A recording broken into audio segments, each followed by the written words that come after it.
can the Afghan army hold off the Taliban without the U.S.?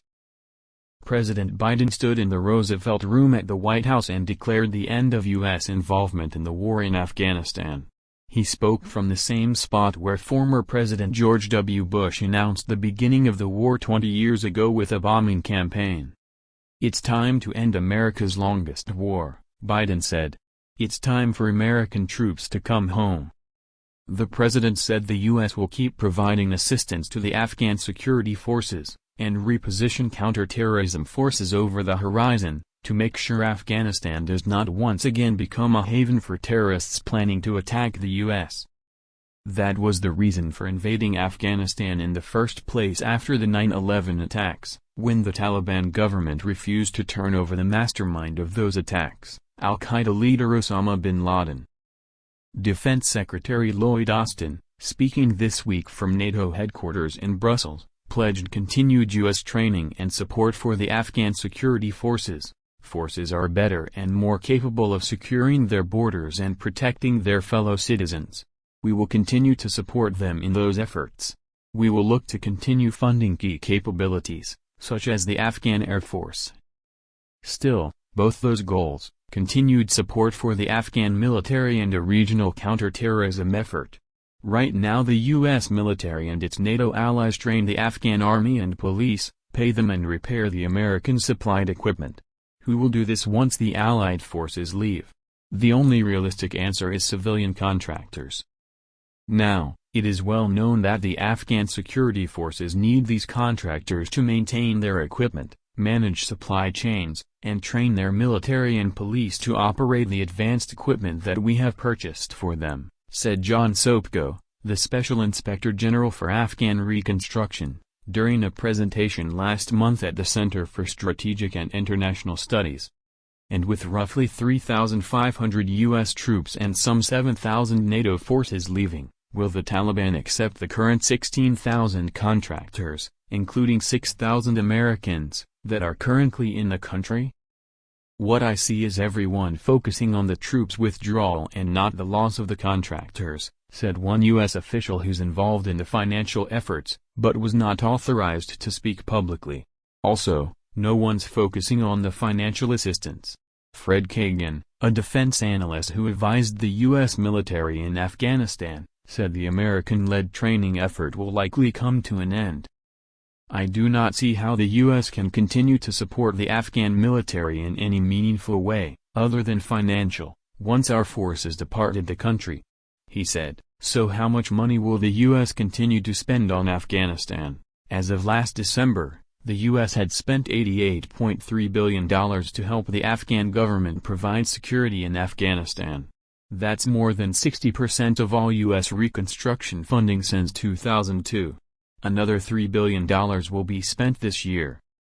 Even with all the money spent and with ongoing training efforts, the Afghan forces are plagued by poor leadership, desertions and incompetence.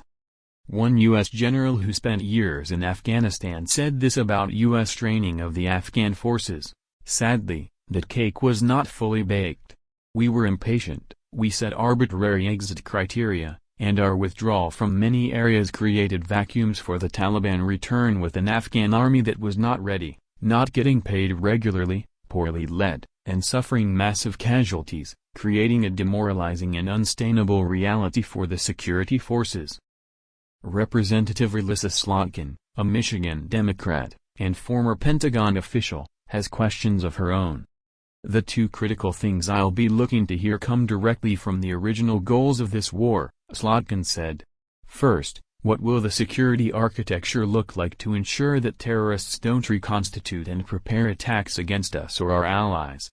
Secondly, what is the diplomatic plan for maintaining some insight and leverage in Kabul?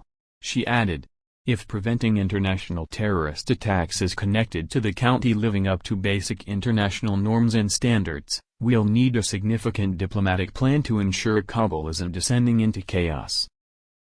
The counterterrorism mission, according to Biden, will take place outside Afghanistan. Over the horizon means either other countries, perhaps Pakistan or Tajikistan, or on ships in the Persian Gulf. Will the U.S. Embassy in Kabul have any counter-terror officials to gather intelligence or work with Afghans? The Taliban have yet to break with al-Qaeda, a condition of the U.S.-Taliban agreement in February 2020. U.S. officials in the Afghan city of Jalalabad told NPR 2 years ago that the Taliban continued to work with al-Qaeda in eastern Afghanistan, while both U.S. and Afghan airstrikes have targeted al-Qaeda militants in southeastern Helmand province. An expansion of such terrorist activity worries retired General David Petraeus, who commanded U.S. forces in Afghanistan and later ran the CIA.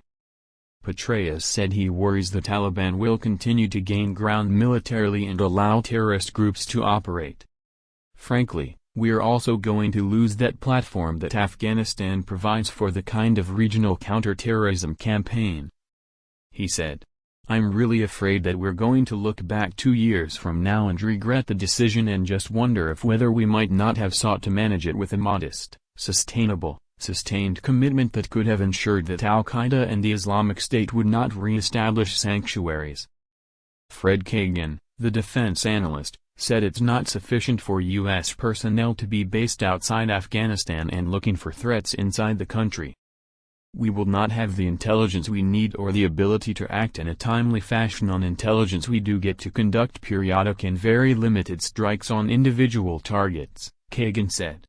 Few theories of war or counterterrorism have been more thoroughly discredited over the past 3 decades than the idea that such strikes can disrupt, let alone defeat, a major terrorist organization, he added. Our withdrawal of forces therefore means the de facto end of serious counter-terror operations. Carter Malkasian, who spent years in Afghanistan working with Marines as a civilian advisor, said there should be more emphasis on working with neighboring countries, Pakistan, Iran, Russia and China, to prevent a rise in terrorist activity in Afghanistan. It would be useful, Malkasian said, if the United States can get a diplomatic agreement for continued statements by the region, to the Taliban, that terrorist activity is unacceptable, and that they commonly endorse military action and other sanctions if it occurs. The region has interests in Afghanistan that are much deeper than U.S. interests. In an interview with NPR, Roy Rahmani, the Afghan ambassador to the U.S., said of the White House decision, so as they have decided to withdraw the troops, regardless of the conditions on the ground, we respect their decision. But then we are hoping that with their support, we would be able to continue to protect and defend ourselves.